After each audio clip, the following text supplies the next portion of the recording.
Rubio endorsement in. You can tell it's going to be a tough crowd when there's a come and take it sign at the back. It was not quite like this at UCLA, in San Francisco, and Madison, Wisconsin. What I want to do this morning is talk about my book, but also talk about where conservatism is in general, where the right is in general. So I'm going to start with that, then I'm going to talk a little bit about what conservatarians are, where they fit in on the right, how we can accommodate them, and then maybe how we can't, or at least where the challenges are. Where are we? Texas is doing pretty well, and the country is not doing as badly as we feared that it would. If you look back to 2008, when Obama had his majority in the House, his big majority in the Senate, the damage looked as if it could be bigger than it has been. That's not to say that he hasn't been a disaster, but as of 2010, he has in some ways been kneecapped. And he has not managed to achieve what he wanted to achieve, which was to be the left's Reagan. Early on, he took a shot at Bill Clinton. He said, I don't want to be a president like Bill Clinton. I guess we could only wish that he had been. He wanted to be the Reagan of the left. He wanted to realign the country. He wanted to change the presumptions of the country, change the reflexes of the country. And he hasn't managed to do that. The House is now more Republican than it has been since 1929. The Republican Party has the Senate. In the states, the Democratic Party has been wiped out in many areas. The majority of states, maybe the vast majority of states, are run by conservatives. And that's having real consequences, not just in Texas, but in places like Wisconsin, which has a right-to-work law now, the 26th state to do that. In states that were once on the left have concealed carry, maybe even open carry, tax cuts, regulation cuts, changes, genuine policy changes. Obama has not managed to win the country in quite the way he thought he was going to, and although Obamacare, Dodd-Frank, and his foreign policy have been, his immigration policy as well, have been somewhat disastrous, he has hung on to them. He's managed to cling to his early victories by a combination of unpopular obstinacy and in some cases engineering the executive branch to do what it really was not designed to do. He is changing immigration law without Congress. He's playing with Obamacare so that it can never be judged. These are, of course, huge problems if you're affected by those laws, but it's not as if the American people have risen up as one and said we are all now progressive. I think that's encouraging, and I think that is a position from which we can build. If you look at his centerpiece, Obamacare, it's still unpopular. It's still not working particularly well. When I go home to England and I talk to people about the National Health Service, they speak of it as if it were the state religion. It is untouchable. You cannot criticize it. It is probably more popular than the Queen. In America, that's just not the case. Culturally, that's extremely important. So he hasn't taken the culture, he hasn't taken the country in quite the way that he wanted to. The problem for the right is that although we have won certain victories because people are tired of him, because people are angry with him, we are not particularly well liked either. There has been no realignment toward conservatism. There's been no realignment towards the Republican Party. There is a dissatisfaction perhaps with both movements, with both parties. And that is a problem in and of itself. Now, the Conservatarian idea was hit upon not by me, but in fact by dissatisfied members of the right. There is this notion out there that the reaction within the Tea Party movement to Barack Obama started with Barack Obama, that it was a reaction to perhaps the first black president, to perhaps Obamacare, but that's not really true. It started at the tail end of the Bush administration with people who were sick of Republicans screwing up. Conservatarian comes in a combination from an essay I found from 2007 in which a writer says that he is just sick and tired of Republicans not doing what they promised they would do, and from younger people that I've met up and down the country who say to me, well, when I'm around libertarians I feel conservative, and when I'm around conservatives I feel libertarian, and they're not quite sure where they sit. Those two strands are extremely important going forward, and I address them in the book. The first strand is conservatives who feel that the Bush administration was a failure, that it didn't do what they hoped it would do. Now, I am prepared to cut George W. Bush a little slack in that he did not expect his presidency to be engulfed by 9/11 and foreign policy. If you look back to when he ran, he wanted a humble foreign policy. He did not want to engage in the world. At least he didn't want to engage in the world in the way he eventually did. But that cannot explain some of the decisions that Bush took and that the Republican Party, when it was in power, took between 2000 and 2006. That 9/11 happened does not explain No Child Left Behind. It does not explain Medicare Part D either. In my view, those two policies especially were part of an attempt to secure the Republican voting base by giving them things, which we as conservatives tend not to like. You win suburban families who are interested in education with No Child Left Behind, and you win older voters who at that time were leaning more democratic with Medicare Part D. These are not the product of 9/11, they're not the product of the need for greater security. They were active choices.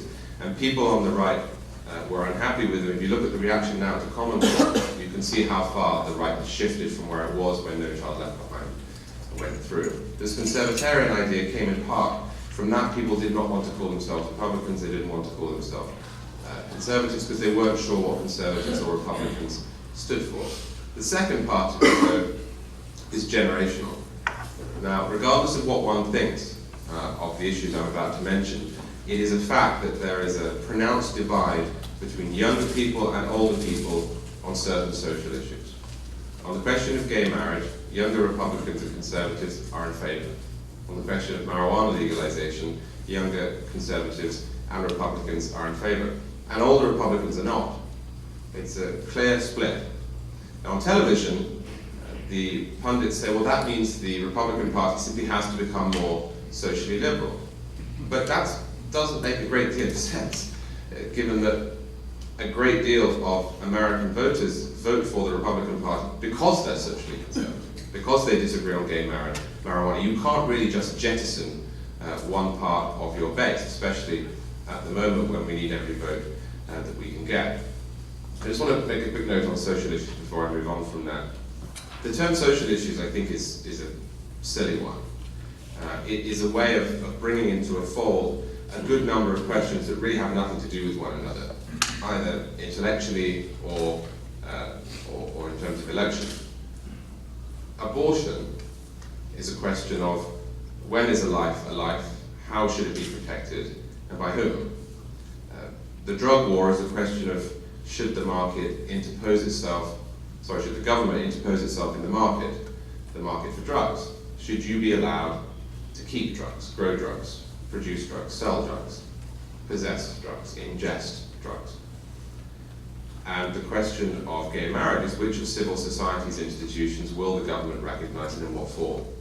None of these have much to do with one another intellectually. There's no reason whatsoever that you need to be against gay marriage if you're pro-life or vice versa. There's no reason that a pro-life, pro-gay marriage candidate can't be in favor of the legalization of weed. And if you look at the electoral data, you'll see there is also a distinction that is drawn, especially on the question of abortion.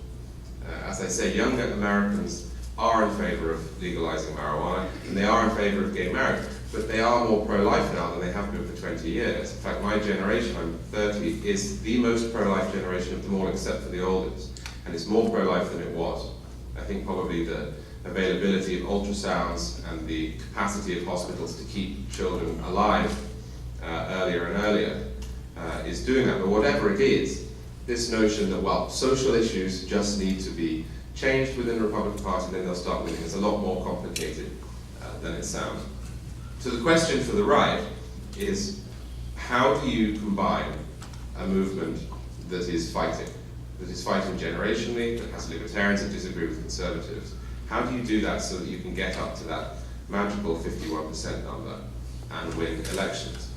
The heart of the book, the argument, is not a novel one. It is, in fact, a return to how the country is set up, which is a thriving federal system. There's no good reason that we have to spend our time fighting every question at the national level. If you look at the last 6-7 years, we've all been in something of a funk because we don't like one man in the executive branch who has an extraordinary amount of power. If we see a President Cruz or a President Rubio or a President Scott Walker or President Trump in 2016, we will throw the left into its own funk. I don't want to do that. Well, I slightly want to do that for the last 2 years. But I don't want to do that going forward. I don't need to litigate every question nationally. It is bizarre that we litigate every question nationally. The vast majority of the questions that are dividing the country can be organized locally. Education, transportation, energy. These don't have to be done from Washington, D.C. There is a tendency on the left to treat the federal system as if it is a trial period for a national experiment. In other words, well, let's come up with a policy and we'll try it in Minnesota, and if it works in Minnesota, then we'll impose it upon everybody else. Well, that can be useful, the laboratory of experimentation, but that's not really the point of the federal system. The point of the federal system is to allow Massachusetts to be different than Texas, and to accept that it's all right if people disagree. If you go back to the founding, nobody was quite sure whether the Quakers in Pennsylvania and the slave owners in the South would be able to coexist. And so most of these important questions, of course slavery eventually proved the exception, but most of these important questions were left to the states for that very reason. And it strikes me as being rather odd. This is not just about the right with its divisions, this is the whole country. It strikes me as being rather odd that at the exact moment that technology has started to liberate individuals, has started to allow people to connect with others in the exact way that they want to, we're homogenizing and we're centralizing. The exact moment that America is far more divided and atomized than it was in, say, 1960, we started to homogenize and centralize. It is the case, for better or worse, that the hipster in Brooklyn or in Portland, Oregon, has almost nothing in common with a Baptist in Mississippi. Now, the question for America is, how do you deal with that? Do you try to impose upon the hipster in Portland or in Brooklyn the values of the Baptist in Mississippi, or vice versa, which seems to be more likely at the moment? Or do you accept that it's absolutely fine for them to disagree? I think you accept that it's absolutely fine for them to disagree, because I think if we don't, the country will tear itself apart. Far from, it's not the case that unity is achieved by making everybody the same. Unity, I think, will be achieved much more efficaciously by allowing some difference, by allowing a little elastic. If you want the hipster in Portland and you want the Baptist in Mississippi both to thrill to the American flag, you're going to have to give them some leeway, and we're not doing that well enough at the moment. And at the heart of the book is a recognition that the way that we can fix the right is in some ways the way we can fix the country, in that these divisions will be best mended by allowing them to thrive. Now, whenever I talk about this, people on the left come up with a reasonable critique, which is, well, okay, you argue that this is the best way to deal with our current predicament, but you would say that, wouldn't you? Because you want to fracture power. You are a conservative. That's true. I do want to fracture power. I do have a, if you will, an ideological agenda. But if you look at polling data in the last 15 years, so increasingly do most Americans. About 10 years ago, 2003-04, American respect for the federal, state, and local institutions was all around the same. You had about a 51-52% approval of the federal government, about the same for the states, and about the same for local government. There was not a great distinction that was drawn between these levels. In 2013-14, you see a considerable stratification. The federal government has a 33% approval rating nationally. Local governments have a 65% approval rating, and the states are in the middle at 51. And this is not just conservatives, this is Democrats, independents, and Republicans all agree on this question. Now, the 33% It depends who's at the White House, it depends who's running Congress, but that's sort of the point, isn't it? I mean, we should not have our national institutions contingent for their integrity and their support on who happens to be running them at any given moment. And by pushing so much power to Washington, we've done that purely because none of us are capable of running everything.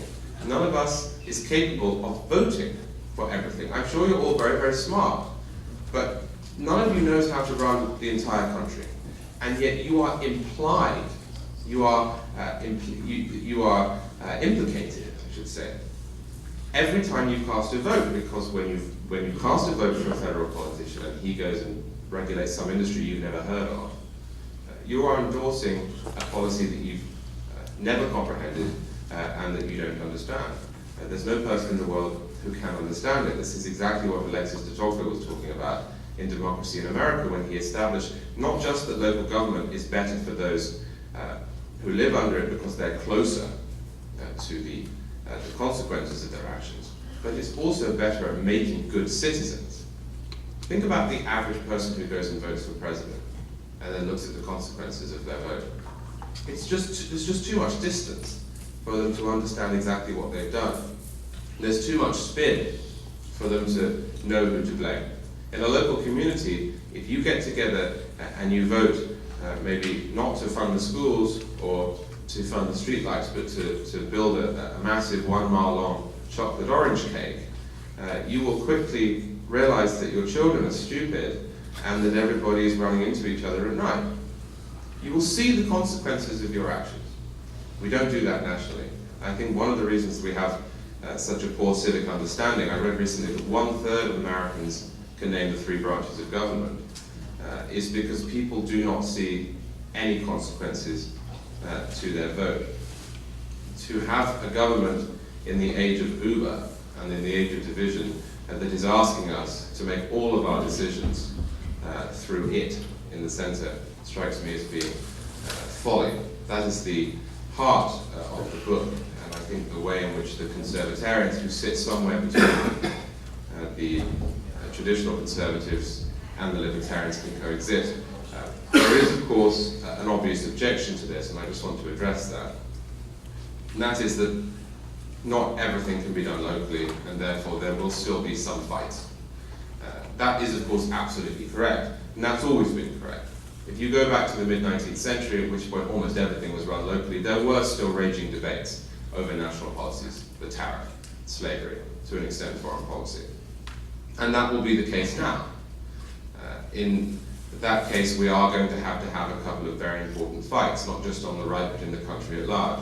The first one is on defense. You cannot run defense locally, that is obvious. You can't have 50 armies, although I'm not sure Texas would do too badly if it had one. There is a battle at the moment. It's less pronounced perhaps than I thought it was going to be, but there is a battle at the moment on foreign policy between the conservatives and the libertarians. And I think the conservatives have it right. Now, that's not to say that everything that the so-called hawks want to do is a good idea. It's not even to say that Iraq was the right call. But it is to say that the non-interventionist instinct is, I think, misguided. Now, occasionally, foreign policy hawks will taunt the libertarians and suggest that it's in some way un-American not to want to be engaged in the world. It's actually not. I think that's a mistake. Historically speaking, you have a considerable strand of non-interventionist thought in American history. The founders were certainly of that view. John Quincy Adams, during the Civil War, it was there. The First World War brought it to the fore. The problem is that the world changed for better or for worse in 1945, and America's role with it. The British Empire, which had for years served as the bedrock of the global liberal order, disappeared, collapsed. The British, with the help of the Russians and the Americans, won the war, but they did lose their empire and they lost their power and their cash. And overnight, a baton was handed to the United States with a little instruction written on it: please carry on what we've been doing. From 1815, when the French were beaten at Waterloo, to 1945, the basic role of the British was to keep the seas open, was to keep global trade running, was to abolish slavery, and the Americans effectively took over that role in 1945. And if they hadn't, someone else might have. This is the question I always ask non-interventionists, who are often more than non-interventionists, who wish to retract. Who do you want in that role? The world is not just like this. You've had 200 years from 1815 to now, with a benevolent force underpinning world power. Who do you want to send? China? Russia? My personal nightmare is of Britain? France? I think it has to be the United States. Now, we can have a debate as to what form that will take, but I think the consensus has to prevail in this area, because the non-interventionist right, I believe, does not grasp that. The second area where we will have to have a fight is immigration. Now, the immigration system is a mess. I know this having come through it. 90% of all immigrants to the United States come in because they have a family member here, not because they have particular skills, because they are fleeing persecution. They come in because their brother is here. Now, there is a case, obviously, for marriage within the immigration system and for the reunification of families with children, but I think this chain migration has not been an especially good idea. Nevertheless, there is a need for reform. But the open borders instinct that you hear from libertarians, I think, is folly. There are two reasons for that. The first is that it rather puts the cart before the horse when you have a welfare system. Now, if we can in some way limit the welfare system, if we can in some way encircle it and prevent the newcomers from using it, then we can talk more about an open border system, or at least a model based more on the old Bracero system. But until such time as that has happened, it is rather risky. The second point is that the open borders crowd, I believe, misunderstands how fragile countries are and cultures are. The United States is built on a proposition. It's not any old country. It is built on a proposition and a set of ideas, to the extent that it is possible to say that somebody can be un-American. Now, I'm not talking about McCarthy, I'm not talking about pushing people to the edges who disagree with me. But if somebody came to you and said, well, I really like America and I want to move there, but I don't believe that all men are created equal, and I don't believe in voting, and I don't believe in free speech, and I don't believe in freedom of religion, and I don't believe in the right to bear arms, and I don't believe in due process, and I'm really American, you would reasonably say to them that they're not.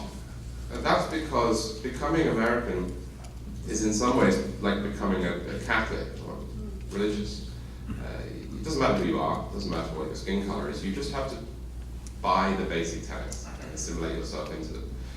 If I went to Japan and lived there for 10 years, and then said I was Japanese, people would laugh at me. If a Japanese person comes to the United States and lives here for 1 year and then says he's American, nobody would laugh. In fact, they would agree and welcome him, possibly applaud. That's not to say, of course, that we can't have high immigration numbers, but there has to be some acknowledgement that however we do it, agglutinating the concepts that have animated America from the founding to newcomers is vital. And that if we don't do that, it will just become any other country. So accepting these exceptions to my theory, I think that almost everything else can be run locally, and if the right is to thrive as much as if the country is to thrive, we are going to have to return power to the states and to local communities, because if we don't, we're going to tear ourselves apart. Well, thank you very much for listening to me. I'll take any questions you might have.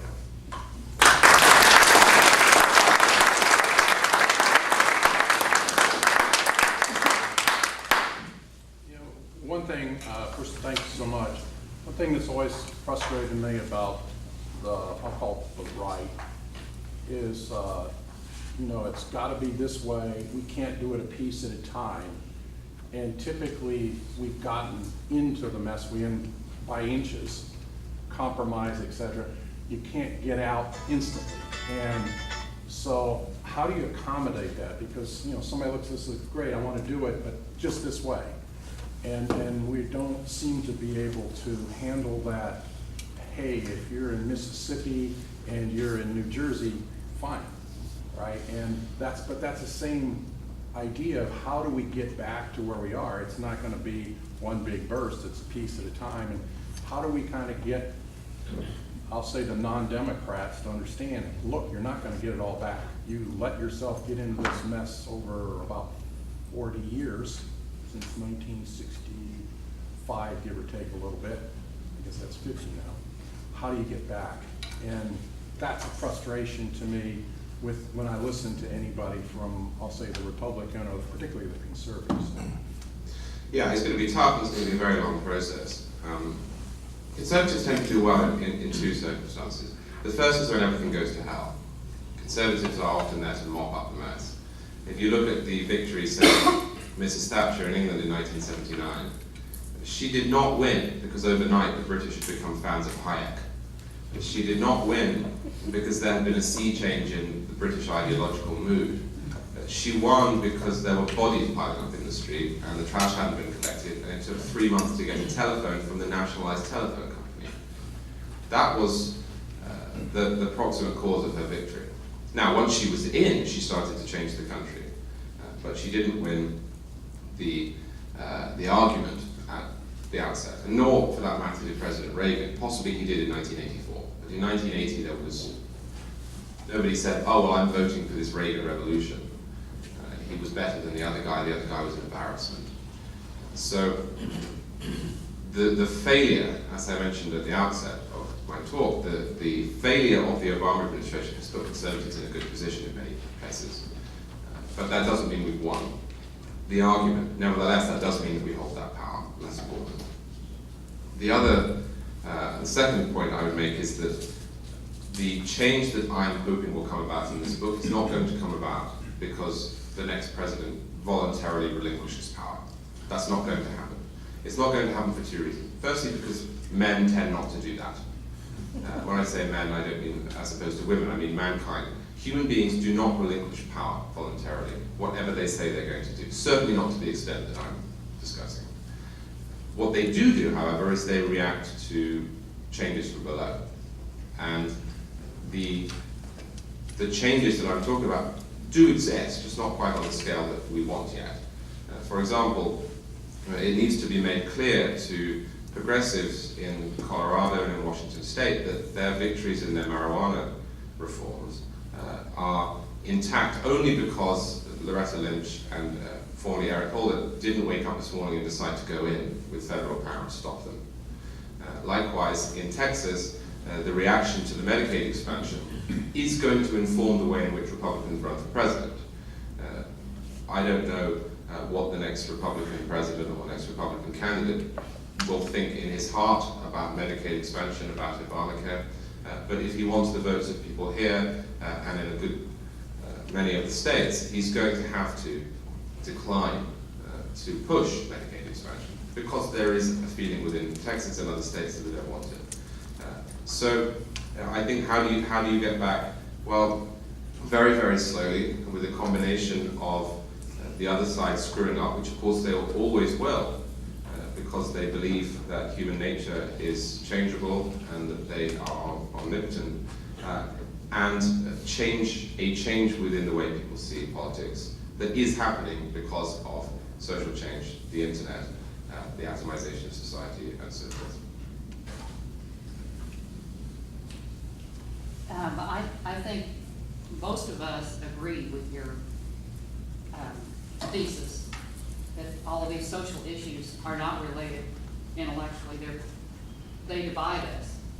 And we have a press that is, and the Democratic Party and the politicians that run under that banner press these to keep us divided.